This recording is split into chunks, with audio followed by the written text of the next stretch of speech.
Good morning students. Exercise 3.2 कल इसमें हमने रेशियोज़ कंपेयर की थी, आज उससे रिलेटेड क्वेश्चंस करेंगे।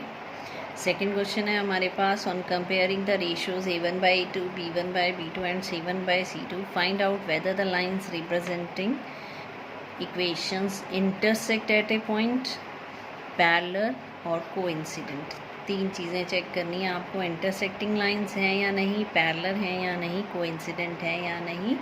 तो एक बार रिपीट कर देती हूँ, हमारे पास क्या क्या तीन चीज़ें आई थी, कंडीशंस क्या हैं इसकी। सबसे पहले इंटरसेक्टिंग की कंडीशन क्या थी, पहली दो रेशो इक्वल ना हो। कोइंसिडेंट लाइंस की क्या थी, तीनों रेशो सेम होनी चाहिए। पैरेलल लाइंस में क्या था हमारे पास, फर्स्ट टू रेशो सेम है बट थर्ड वन सेम नहीं है।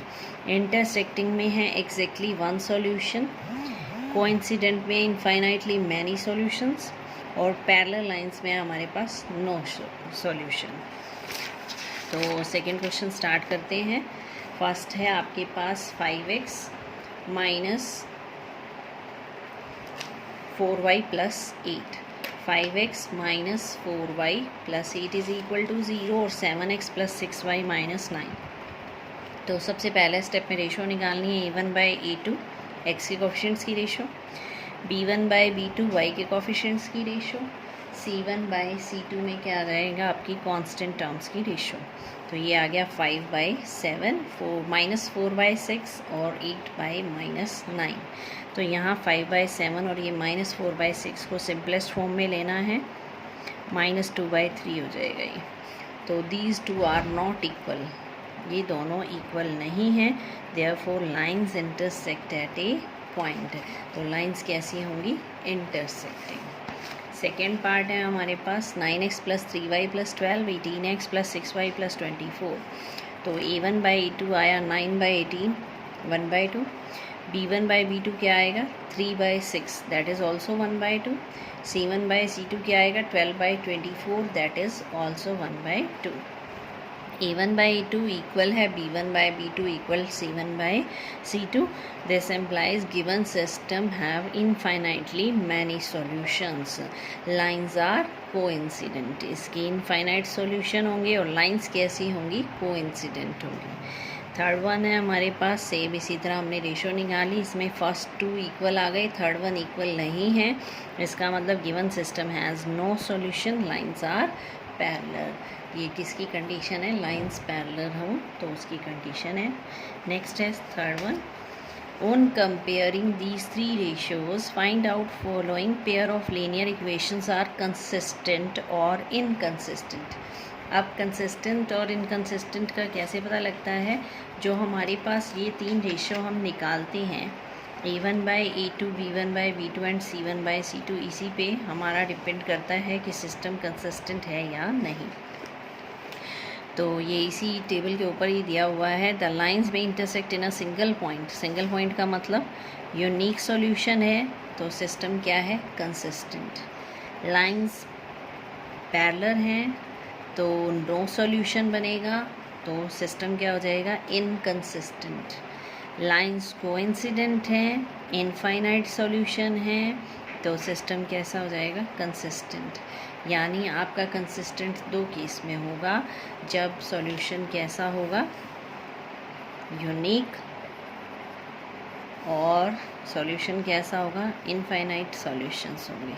तो इन दो केस में आपका सिस्टम कैसा हो जाएगा, कंसिस्टेंट, और नो सॉल्यूशन के केस में सिस्टम कैसा हो जाएगा, इनकंसिस्टेंट। तो यही चेक करना है हमें थर्ड क्वेश्चन में। तो थर्ड का फर्स्ट पार्ट है हमारे पास 3x plus 2y is equal to 5, 3x plus 2y is equal to 5, 2x minus 3y is equal to 7। तो लेफ्ट साइड पे ले आए इसको, -5 हो गया, इसको भी लेफ्ट पे ले आए, -7 हो गया। रेशो निकाली, A1/A2 क्या बन गया 3/2, B1/B2 क्या बन गया -2/3, C1/C2 क्या बन गया 5/7। यहाँ A1/A2 और B1/B2 इक्वल नहीं है, ये इक्वल नहीं है, तो सॉल्यूशन कैसा होगा? a1/a2 is not equal to b1/b2। Given system has exactly one solution, एक ही सॉल्यूशन होगा, unique solution, lines are intersecting, given system is consistent. Second में भी हमने रेशो कंपेयर की, फर्स्ट टू रेशो सेम है, थर्ड वन इक्वल नहीं है। इसका मतलब क्या है? Given system has no solution, lines are parallel. No solution में कैसा होता है? इनकंसिस्टेंट। थर्ड में हमारे पास इसी तरह इक्वल टू में दिया हुआ है 7 और 14, इन दोनों को लेफ़्ट में लेके आए, -7 और -14 हो गया।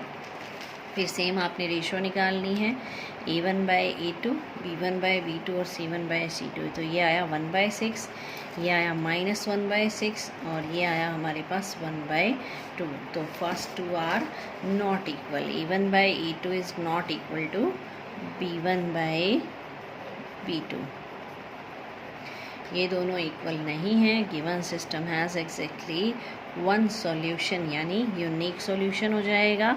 This implies lines are intersecting, given system is consistent. इसी तरह फोर्थ पॉइंट है हमारे पास, रेशो सेम नहीं आई फर्स्ट टू की सेम ना आए तो थर्ड तक जाने की रिक्वायरमेंट नहीं है, सीधा फर्स्ट टू सेम नहीं है तो एग्जैक्टली वन सॉल्यूशन यानी unique, lines intersecting, system is consistent. तो कंसिस्टेंट दो केस में था, किस केस में था कंसिस्टेंट हमारे पास? एक तो यूनिक सॉल्यूशन आए तो कंसिस्टेंट बनेगा, इनफाइनाइट सॉल्यूशन आए तो कंसिस्टेंट। नो सॉल्यूशन के केस में सिस्टम इज़ इनकंसिस्टेंट, का मतलब यहाँ पर हम सॉल्यूशन फाइंड आउट नहीं कर सकते। तो ये थे आपके सेकंड और थर्ड क्वेश्चन, अच्छे से करना, फिर कल करते हैं फोर्थ क्वेश्चन। Thank you.